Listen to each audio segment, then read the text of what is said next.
இது டே 2 இன் கொடைக்கானல். ஃப்ரெஷ்அப் ஆகிட்டு complimentary breakfast இருந்துச்சு. ஸோ போய் சாப்பிட்டு ஒரு அழகான பிளேஸ்க்கு போனோம். இந்த பிளேஸ் ரீல்ஸில் பயங்கரமாக ட்ரெண்ட் ஆச்சு. Yes, it's Poombarai lake. நாங்கள் போகும்போது ரொம்ப வாட்டர்லாம் இல்லை லேக்கில், பட் பயங்கரமான காற்று மட்டும் இருந்துச்சு.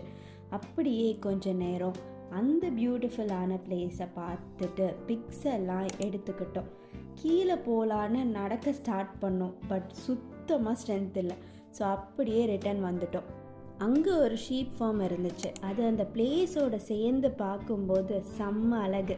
அப்படியே ரேபிட் ஃபார்ம் இருக்குன்னு போனோம். அங்கே பார்த்தா பிளாக்கு ஒயிட்டு குட்டி பெருசுன்னு அவ்வளோ இருக்குது. பன்னினாலே க்யூட் தானே, சொல்லவா வேணும். தென் எங்கள் லஞ்சும் அங்கே ஒரு வீட்டு சாப்பாடு ஷாப்பில் சாப்பிட்டோம். பேக் டு கொடைக்கானல் வந்தாச்சு. பைன் ஃபாரஸ்ட்டுக்கெல்லாம் போகலாம் அப்படின்னு சொல்லிட்டு போனோம், பட் க்ளோஸ்டுன்னு சொல்லிட்டாங்க. செம்ம கோல்டுனால ஒரு டீக்கு ஸ்டாப் பண்ணோம். சூசைட் பாயிண்ட்டை பார்க்காம போனால் எப்படின்னு அங்கேயும் போயிட்டு கிளம்பியாச்சு. இவ்வளோ தூரம் வந்துட்டு சாக்லேட் வாங்காமல் போக முடியுமா வீட்டுக்கு? அங்கே போய் சாக்லேட்டை சூஸ் பண்ணுறதுக்குள்ளே அப்பாடான்னு ஆயிடுச்சு. ஒரு வழியாக வாங்கியாச்சு.